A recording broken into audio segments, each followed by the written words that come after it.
Halo, ketemu lagi di channel saya. Kali ini saya akan membahas sedikit tips bagaimana saya menjalankan isolasi mandiri. Seperti yang kita tahu bahwa akhir-akhir ini perkembangan COVID semakin meningkat dan saya adalah salah satu yang terpapar bersama keluarga. Padahal saya sudah divaksin 2 kali. Bagaimana perjalanan saya menjalankan isolasi mandiri yang tentunya itu sangat berat dijalani, dan pertama kali yang dirasakan adalah shock pastinya.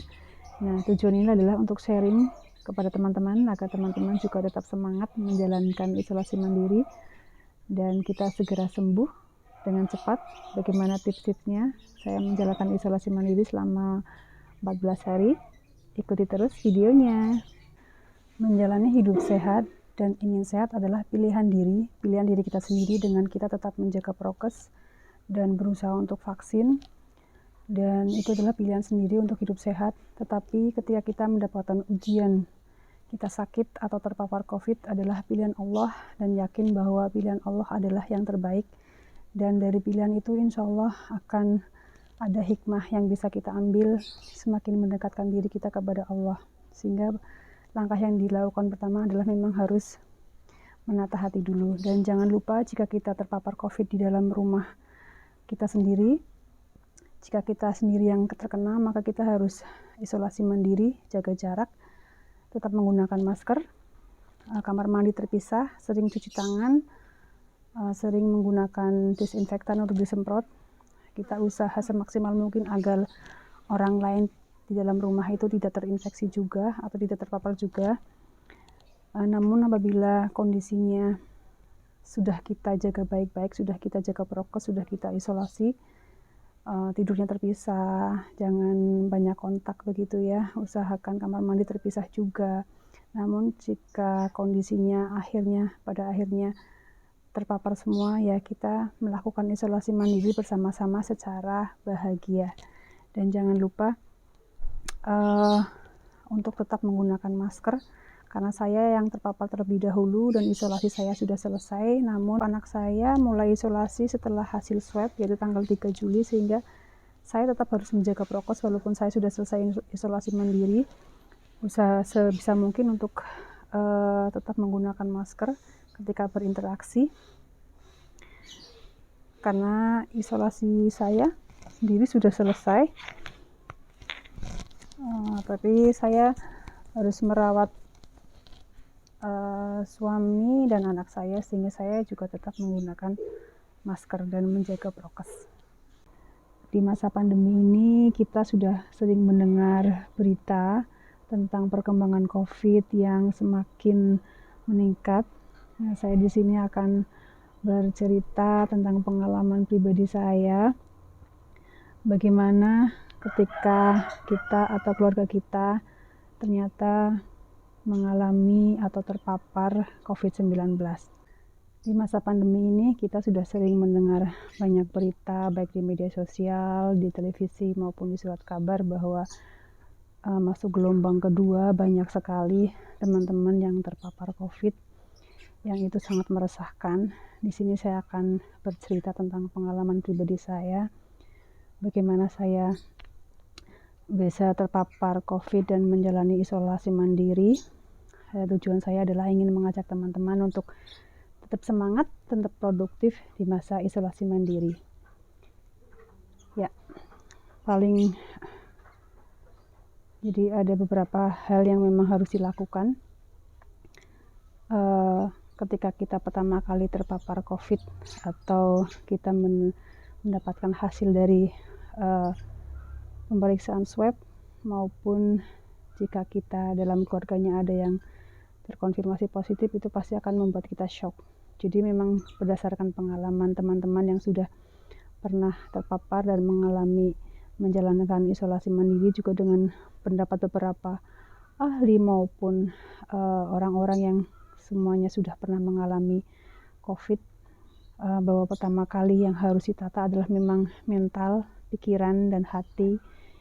Karena pertama kali pasti sangat shock seperti saya, menangis sejadi-jadinya, merasa mengapa saya sudah menjaga protokol kesehatan, saya sudah merasa berhati-hati, tetapi tetap saya juga mengalami juga. Itu pertama kali sangat shock, dan mengapa harus saya begitu ya. Jadi memang hati itu perlu ditata, dan khususnya untuk para perempuan yang apalagi menjelang haid begitu ya, yang moodnya naik turun, itu sangat mudah, sangat rentan untuk mengalami penurunan imunitas, sehingga kita sebagai perempuan harus bisa menjaga mood kita. Jadi pertama kali memang harus menjaga pikiran, menjaga perasaan, menjaga hati, yang dilakukan dengan cara ikhlas, pasrah, berserah diri, dan kemudian meminta petunjuk bagaimana caranya kita bisa melewati secara batiniah agar merasa tenang. Memang pertama boleh shock, tapi setelah itu kita harus segera bangkit.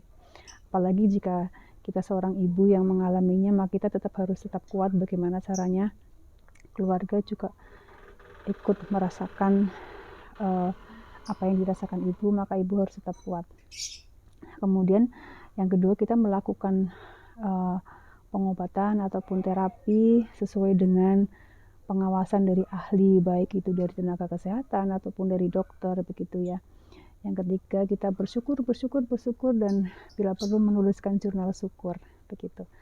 Secara pribadi, saya ingin mengajak teman-teman agar tetap produktif ya, karena pada saat pertama kali kita mendengar atau kita mengalami gejala yang sangat khas, yaitu demam, batuk pilek, apalagi anosmia, itu pasti akan membuat kita shock gitu ya. Ketika kita mendengar berita tentang kondisi kita atau keluarga kita ada yang positif, yang pertama kali pasti shock seperti saya. Ceritanya suami swab karena ada rekan kerja yang positif, kemudian sehari setelah suami swab justru saya sakit, dan itu sudah mulai khawatir, aduh jangan-jangan saya terpapar begitu ya. Akhirnya saya sakit selama 4 hari, kemudian di hari keempat saya mengalami demam tinggi, batuk pilek, dan yang paling buat saya shock adalah saya anosmia, padahal sebelumnya suami tanpa gejala. Akhirnya saya isolasi mandiri, tidak dekat dengan anak dan suami, sudah tidurnya terpisah. Tetapi pada hari ke-7 ternyata anak saya demam begitu ya, terus kemudian sakit, dirawat selama 3 hari, kemudian di swab dan ternyata hasilnya positif. Itu semakin membuat saya shock kembali, dan akhirnya anak isolasi mandiri di rumah juga, dan suami yang sebelumnya tidak ada gejala kemudian juga mengalami sama, demam dan meriang dan anosmia. Akhirnya kita bertiga melakukan isolasi mandiri bersama-sama. Sebelumnya saya memang merasa shock ya, karena pertama kali yang bergejala adalah saya pertama shock, kenapa harus saya yang sakit gitu ya. Hikmahnya setelah saya kondisinya sedikit membaik, staminanya juga baik, akhirnya saya bisa merawat anak dan suami saya. Jadi hikmahnya adalah itu. Jadi memang yang pertama kali yang harus dilakukan adalah kita harus menata hati, menata pikiran, karena itu sangat berpengaruh besar terhadap kesehatan kita atau terhadap imun yang akan kita harus tingkatkan. Karena memang pikiran kita akan kemana-mana, kita takut, kita khawatir, kita cemas, itu justru akan semakin memperburuk kondisi kita. Setelah kita menata hati, menata pikiran, bermuhasabah dan ikhlas menerima, bersyukur bahwa ini mungkin cobaan untuk kita lebih dekat kepada Allah, kepada Tuhan. Kemudian kita melakukan tindakan sesuai dengan ahlinya, maksudnya dengan dokter atau dengan tenaga kesehatan yang lainnya, bagaimana caranya kita melakukan proses penyembuhan begitu ya. Kemudian yang ketiga adalah bersyukur. Nah, untuk pengobatan sendiri atau terapi itu memang tergantung dari gejala yang dialami. Seperti saya, yang dialami adalah batuk pilek. Jadi yang diutamakan memang sesuai dengan gejalanya. Misalnya kita minum obat batuk, obat flu. Kemudian yang paling utama adalah sebenarnya tidak memperbanyak obat-obatan, tapi kita memperbanyak makanan yang sehat. Terus kemudian vitamin C, vitamin D, dan vitamin D itu dilakukan dengan berjemur. Nah, setelah 1 minggu saya kemudian baru anosmia saya berkurang, dan selama 1 minggu itu saya gunakan dengan berkebun, merawat tanaman, berjemur, dan alhamdulillah stamina saya kembali pulih dalam waktu 7 hari, dan juga ditunjang dengan vitamin-vitamin, madu, herbal-herbal, rimpang-rimpang, kemudian perbanyak minum air hangat, dan juga melakukan penguapan dengan minyak kayu putih dan air panas juga dengan ekoenzim. Ini saya juga di sini karena banyak mengkonsumsi jeruk, banyak sampah-sampah yang dihasilkan, maka saya buat ekoenzim dengan bahan DO tunggal jeruk. Ini selama saya isolasi, saya membuat ekoenzim dengan bahan dasar kulit jeruk, dan ini ekoenzim yang besok akan saya panen. Ini dibuat pada tanggal 9 April 2001 dan dipanen tanggal 9 Juli 2001. Besok akan saya review ya. Nah, bagi saya yang suka bercerita atau ekstrovert ya, saya juga berbagi cerita dengan teman-teman, baik yang sudah pernah mengalami COVID ataupun dengan tenaga kesehatan. Saya juga menemukan sebuah artikel bagus ya di sini, karena memang COVID-19 ini kan menyerang imun tubuh, jadi memang antibodi itu ditingkatkan supaya meningkat, bukan kita memperbanyak obat. Di sini saya punya artikel, saya catat ya kalau saya belum hafal ini, senyawa bahagia. Nah, senyawa bahagia ini kan bagus sekali untuk meningkatkan daya tahan tubuh atau imunitas ya. Di sini ada 4 hormon yang mempengaruhi kebahagiaan, yaitu ada dopamin. Ini untuk reward chemical. Jadi reward chemical itu untuk membuang atau mendetoks racun-racun yang ada di dalam tubuh. Di antaranya adalah makan enak, tidur cukup, mandi air hangat. Ya, memang ini kan diutamakan tadi yang saya bilang bahwa obat-obatan itu hanya sekian persen saja ya, yang selainnya adalah makanan dan pikiran bahagia, juga istirahat yang cukup. Nah, kemudian ada hormon oksitosin, di sini disebut juga love hormone atau hormon perasaan bahagia begitu ya. Nah, di sini kita bisa berbagi cerita dengan pasangan kita, dengan saudara kita, dengan keluarga kita, dengan teman-teman kita. Kita sharing bagaimana mereka melewati masa-masa selama isolasi mandiri begitu ya. Terus sentuhan fisik dengan keluarga ya, terutama yang memang sama-sama sedang isolasi mandiri ya. Terus melakukan kebaikan. Walaupun kita sedang isoman, kita tanya dengan keluarga, kita saling berkirim makanan yang kita punya begitu ya. Kebetulan saya dan ibu saya berbeda rumah dan berbeda alamat. Kami sama-sama melakukan isolasi mandiri dan alhamdulillah kita bisa saling berbagi makanan. Misalnya di sana ada pisang, ibu kirim ke saya dan saya juga mengirim makanan ke ibu. Itu sangat membuat kita merasa, walaupun kita berjauhan, kita merasa dekat begitu ya. Terus kemudian ada hormon endorfin atau the painkiller. Ini adalah untuk mengurangi rasa sakit begitu ya. Itu bisa dengan olahraga, tertawa, menonton video-video yang lucu untuk meningkatkan hormon bahagia ini. Terus kemudian kita mendengarkan musik, kita mendengarkan tilawah, kita mendengarkan murotal, banyak hal-hal yang bisa membuat kita lebih rileks gitu ya. Terus yang terakhir adalah serotonin atau mood stabilizer gitu, untuk menyeimbangkan mood. Jadi kita juga dari ketiga hormon itu kita perlu penyeimbang, yaitu berdoa atau beribadah kepada Allah, kepada Tuhan, kita berserah diri, kemudian terpapar sinar matahari dengan berjemur, berkebun, atau dengan kegiatan yang lain di dalam rumah atau di luar rumah begitu ya. Terus menikmati keindahan alam seperti saya, alhamdulillah bersyukur saya punya kebun di samping rumah, bisa sambil berkebun saya menanam benih, terus memindahkan benih, juga saya memberikan pupuk, menyiram. Jadi saya merasa justru dalam masa isolasi mandiri saya semakin dekat juga dengan keluarga, semakin dekat dengan tanaman-tanaman saya melakukan perawatan satu persatu dari tanaman aglonema saya yang selama ini saya hanya siram dan pupuk saja. Saya periksa satu persatu dari daun-daunnya, dari batang-batangnya yang ternyata ada beberapa kutu sisik yang terdapat di batang-batangnya saya bersihkan satu persatu. Karena isolasi mandiri itu kan selama 2 minggu yang mungkin terasa jenuh dan terasa sangat panjang jika kita tidak melewatinya dengan kegiatan-kegiatan yang menyenangkan. Jadi tentu saja hikmahnya itu sangat banyak, bahwa ketika kita tidak bisa, kita mungkin bisa berusaha untuk menjaga protokol kesehatan, berusaha untuk menjadi sehat, tetapi ketika kita mendapatkan giliran atau kita mendapatkan cobaan untuk terpapar COVID, tentu saja itu merupakan sebuah anugerah juga dari Allah.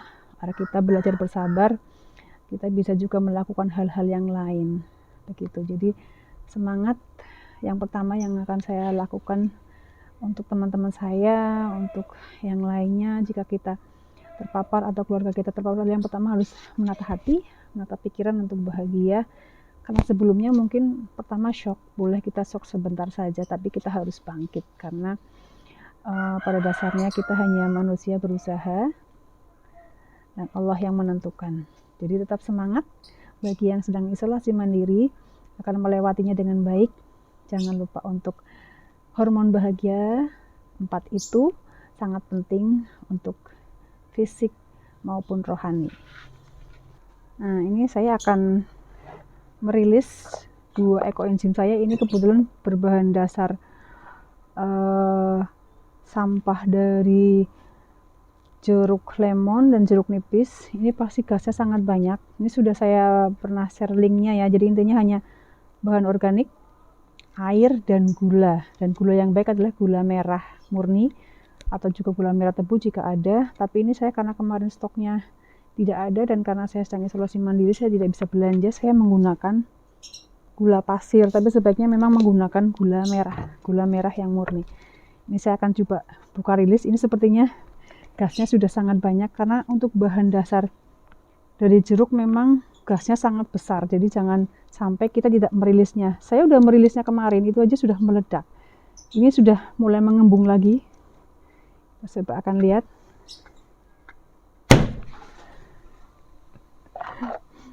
Sangat gasnya. Ini padahal sudah saya buka kemarin, karena ini saya menggunakan botol kecil, botol dengan mulut yang kecil. Ini sebenarnya kurang bagus, seharusnya kita menggunakan botol dengan kapasitas 2 liter sehingga ada banyak ruang yang bisa untuk merilis gasnya. Ini karena saya menggunakan seadanya botol mineral dengan kapasitas 1 liter. Ini memang membuat gasnya sangat tinggi. Jadi jangan sampai kita tidak merilis gasnya, karena ini harus setiap hari dirilis. Ini juga sepertinya sudah gasnya sebelah tinggi, karena ini bentuknya saja sudah menggembung, dan ini bawahnya seperti ini ya. Ini juga sama sepertinya. Ini baru berusia 1 hari ini. Sama. Ini juga baru saya buat dalam waktu 1 hari sudah keluar gasnya. Jadi jangan lupa ketika kita membuat ekoenzim atau mol, harus kita buka rutin. Dan sebaiknya untuk bahan organik tunggal jeruk itu sebaiknya menggunakan toples dengan mulut yang lebar, atau menggunakan botol yang jaraknya, space-nya ada ruangan untuk merilis gasnya, sehingga tidak membuat meledak ya. Karena jika kita tidak sampai tidak membuka atau tidak merilis gasnya, ini bisa meledak berceceran begitu ya. Maka sebaiknya wajib untuk membuat ekoenzim itu dengan menggunakan botol dari plastik. Dan lebih baik lagi juga yang botol bekas air soda, karena ini juga kan bertekanan tinggi ya, sehingga tidak meledak. Nah, ciri-ciri untuk bahan organik yang siap untuk dipanen itu sudah mulai turun ke bawah ya. Sebagian besar dari bahan organiknya turun ke bawah seperti ini. Ini yang di atas karena memang ini bahannya ringan, yaitu ini serai. Jadi memang bahannya memang ringan sehingga tidak turun ke bawah. Ini sudah jernih, kuning dan berwarna jernih. Ini besok sudah siap dipanen. Untuk aromanya khas, asam, manis, aroma fermentasi ya. Ini juga sudah mulai, ini akan dipanen Agustus. Ini juga Agustus. Jadi memang sebaiknya untuk membuat ekoenzim itu menggunakan bermacam-macam kulit buah dan kulit sayur agar enzimnya juga kaya akan banyak enzim. Seperti ini saya campur, ada wortel, ada sayur, ada buah. Ini campur-campur. Kalau ini kenapa saya pakainya tunggal, karena itu tadi saya ada bahan banyak kulit jeruk yang saya gunakan untuk membuat bahan organik. Jadi kita menggunakan bahan yang ada di rumah. Ini selama isolasi mandiri karena saya banyak mengkonsumsi jeruk lemon dan jeruk nipis, dan saya punya banyak sampah untuk dibuat ekoenzim. Nah, tadi kegiatan yang saya lakukan, saya karena hobi berkebun, saya berkebun. Selain itu juga memang untuk pengobatan, apalagi bagi yang tidak bergejala mungkin tidak perlu obat ya. Jadi memang minimalkan obat, berbanyak makanan bergizi, perbaiki mood begitu ya. Nah, karena saya mengalami, alhamdulillah saya bersyukur kami bertiga dan juga ibu bertiga di rumah, kami tidak mengalami gejala yang parah yang mengakibatkan sesak nafas ataupun yang lain. Kami hanya mengalami batuk pilek, menggigil, panas dingin gitu ya, terus sedikit kepala pusing, juga tidak mual, tidak muntah, alhamdulillah. Tapi kami tetap mengkonsumsi beberapa obat karena memang yang saya sampaikan bahwa pengobatan itu sesuai dengan gejala yang dialami dengan pengawasan dokter ataupun tim ahli yang lainnya. Kalau saya sendiri karena saya mengalami batuk yang cukup intens, gatal gitu ya, jadi lendirnya tuh kental dan gatal sekali begitu, terus hidung tersumbat karena pilek, akhirnya kan anosmia itu. Obat-obat yang saya konsumsi adalah, karena saya gejalanya adalah batuk pilek, saya menggunakan semuanya generik ya, usahakan yang terjangkau. Saya menggunakan Molek Flu ini untuk flu, kemudian untuk batuk saya menggunakan kodein, karena memang saya dua itu yang saya alami, batuk pilek. Kemudian waktu saya demam dan pusing saya menggunakan paracetamol, tapi ketika sudah membaik saya tidak gunakan. Yang masih saya gunakan adalah obat batuk, karena memang batuk itu cukup lama ya, setelah flu saya sembuh batuknya masih belum sembuh, sehingga saya masih mengkonsumsi obat batuk. Kemudian yang lainnya ada antivirus. Di sini saya menggunakan azitromisin dehidrat. Ini untuk antivirusnya itu sehari 1 dihabiskan sebanyak 10 atau 10 tablet atau sesuai dengan petunjuk. Nah, kemudian zinc diperlukan jika memang biasanya ada yang mengalami diare. Kebetulan saya minum zinc, saya justru BAB-nya saya susah. Akhirnya saya tidak menghabiskan zinc, hanya minum beberapa tablet saja karena saya BAB-nya susah. Kemudian yang penting adalah vitamin C. Juga bisa didukung dengan lemon atau dengan makanan-makanan yang lain ya. Vitamin B kompleks ini memang yang dialami kan seluruh badan, seluruh tulang itu pegal kalau saya. Jadi vitamin B itu untuk membuat badan lebih enak. Terus vitamin D dengan ditunjang kita harus terpapar sinar matahari, karena vitamin D ini tidak akan efektif jika kita tidak terpapar sinar matahari. Jadi kita bisa berjemur, ada yang bilang jam 10 sampai jam 12, ada yang jam 9 sampai jam 10, mungkin dikondisikan ya bagaimana kondisi di masing-masing tempat. Kemudian kita juga bisa vitamin C seperti ini. Ini saya juga mengonsumsi ini karena waktu itu saya mengalami anosmia yang cukup parah. Saya sangat shock ketika pertama kali saya makan geprek, ayam geprek dan timun, itu kan baunya sangat menyengat ya, tapi sama sekali tidak ada bau, tidak ada rasa. Itu membuat saya semakin shock, dan itu juga membuat kita tidak berselera untuk makan, tapi saya paksa untuk makan. Kemudian dibantu dengan obat ini Labibal atau mecobalamin. Ini membantu untuk mempercepat anosmianya agar hilang, tapi memang saya juga agak lama. Yang paling lama adalah kalau untuk rasa itu bertahap. Jadi pertama kembali manis dulu, kemudian asam, kemudian asin, itu bertahap ya. Jadi tidak langsung serta-merta kembali bisa merasakan. Terus yang paling lama adalah aroma. Jadi aroma itu memang lama sekali, dan ketika akan kembali bisa mencium itu juga perlahan-lahan, seolah-olah semua hal itu baunya sama pertama kali.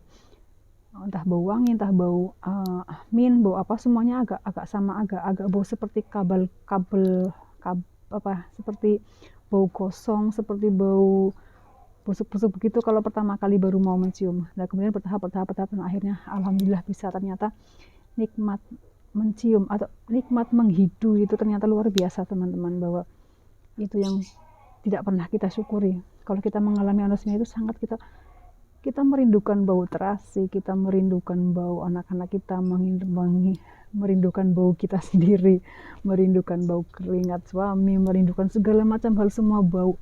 Betapa kita tidak pernah mensyukuri itu ya, bau aroma atau kita bisa menghidu itu sangat luar biasa.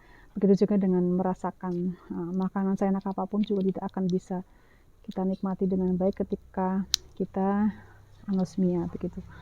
Nah itu adalah beberapa vitamin dan obat yang saya dapatkan dari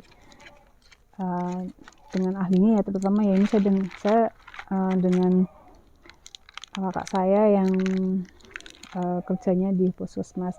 Nah selain itu saya juga melakukan kebersihan dengan gosok gigi, dengan kumur air garam, dengan kumur dengan antiseptik juga. Nah ada satu hal yang saya dapatkan dari adik saya, karena adik saya adalah seorang bidan, bagaimana membersihkan hidung, baik yang terpapar COVID ataupun yang untuk mencegah ketika kita pulang dari bekerja, kita pulang dari luar, karena untuk virus-virus ataupun bakteri yang lain kan memang masuk melalui mata, melalui mulut, dan melalui hidung gitu ya. Jadi kita bisa melakukan usaha pembersihan dengan menggunakan air infus. Ini sodium kloret 0,9%. Ini isinya sini ada komposisinya ya, sodium kloret water injection. Nah ini hanya menggunakan ini harganya murah, kalau nggak salah ini harganya 21 ribuan. Terus kita juga butuh alat suntik seperti ini, bisa kapasitas 10 mili, saya punyanya yang 6 mili. Nah ini bisa digunakan ketika kita dalam kondisi sehat maupun kita dalam keadaan isolasi mandiri, terutama saya karena waktu itu hidungnya sangat mampet, tersumbat begitu ya karena flu. Nah saya menggunakan ini, caranya mudah sekali. Tangan kita dalam kondisi bersih,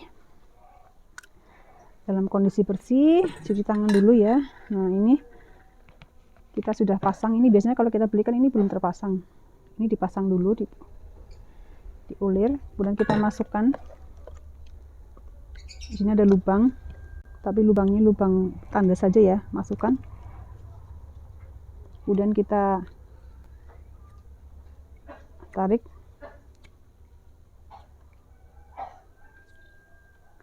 Nah itu suara suami saya yang masih batuk-batuk, karena memang efek yang paling lama itu adalah batuk dan dadanya sesak begitu. Nah saya sedikit suaranya sudah kembali, kalau sebelumnya saya suaranya hilang, sembar-sembar begitu ya. Nah seperti ini. Kemudian kita lepas. Itu bisa dilakukan di kamar mandi, karena memang ini rasanya seperti kita tersendak air, atau seperti kita saat renang kemasukan air. Kita masukkan ke lubang hidung, kita semprot. Mohon maaf barangkali agak ini ya. Nah, kita bersihin seperti itu. Itu rasanya sangat lega itu untuk membersihkan. Jangan lupa untuk melakukannya di kamar mandi dan kita siram lagi, karena saya sedang isolasi mandiri, saya di rumah, dan satu rumah memang kita terpapar semua, sehingga insya Allah sejujurnya saya aman, tidak ada orang lain yang masuk, jadi nanti bisa dibersihkan. Saya sendiri sudah melalui masa isolasi selama 17 hari, jadi saya sudah selesai isolasi ini.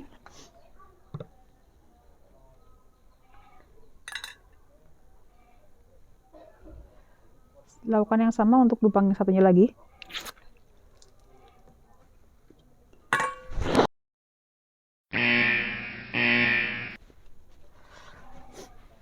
Ini adalah salah satu cara untuk membersihkan saluran hidung atau pernafasan kita. baik yang masih sehat, maksudnya yang tidak dalam keadaan isolasi mandiri, kita bisa lakukan ketika kita selesai bepergian dari rumah. Nah, ini nanti selesai ini alatnya bisa dicuci bersih atau disiram dengan air panas, dan ini juga dilakukan untuk pribadi ya. Jadi setiap orang itu harus punya alat sendiri seperti ini. Nah, mudah-mudahan apa yang saya share bisa membantu teman-teman untuk bisa melalui masa isolasi ini dengan happy. Walaupun pertamanya memang shock, pasti itu ya, shock, takut dengan banyaknya berita-berita yang kita baca, dengan edaran-edaran yang bisa kita lihat di media sosial, itu akan membuat imun kita semakin menurun.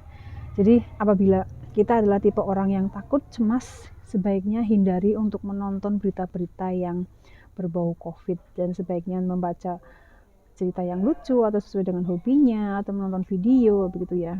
Jadi alangkah baiknya kita saling support, dan mudah-mudahan kondisi pandemi ini akan segera membaik. Tenaga-tenaga kesehatan diberikan kesehatan semua, diberikan kekuatan, dan kita sebagai warga diberikan rasa tanggung jawab untuk mencegah dari diri sendiri, menjaga protokol sebaik-baiknya, karena tidak akan bisa berhasil yang dilakukan oleh pemerintah jika kita juga sebagai warga tidak mendukung, tidak melakukan dari diri sendiri untuk mencegahnya. Dan mudah-mudahan teman-teman semua yang sedang terpapar, yang sedang melakukan isolasi mandiri, semangat, tetap berkarya, tetap produktif, apapun hobinya dilakukan dengan senang hati. Insya Allah itu akan menambah semangat, akan menambah imun, dan tidak ada badai yang selamanya berjalan. Ketika sudah saatnya, maka badai akan berlalu. Yakinlah bahwa apa yang kita alami akan semakin mempertebal rasa syukur kita. Setidaknya kita masih diberikan kesehatan untuk kembali normal dengan cepat, dan mudah-mudahan keluarga kita yang lainnya, saudara-saudara kita, jangan ada yang terpapar. Kalaupun terpapar, dalam kondisi yang masih tetap bisa stabil dan bisa melakukan isolasi mandiri di rumah, dan usahakan tidak panik begitu ya, tidak takut tapi tidak masa bodoh. Jadi tetap kita jaga protokol kesehatan, tetap kita berhati-hati, dan yang lebih lagi bahwa kita harus semangat untuk kembali sehat dan untuk memberikan semangat juga kepada keluarga yang lainnya. Semangat sehat, semangat sembuh.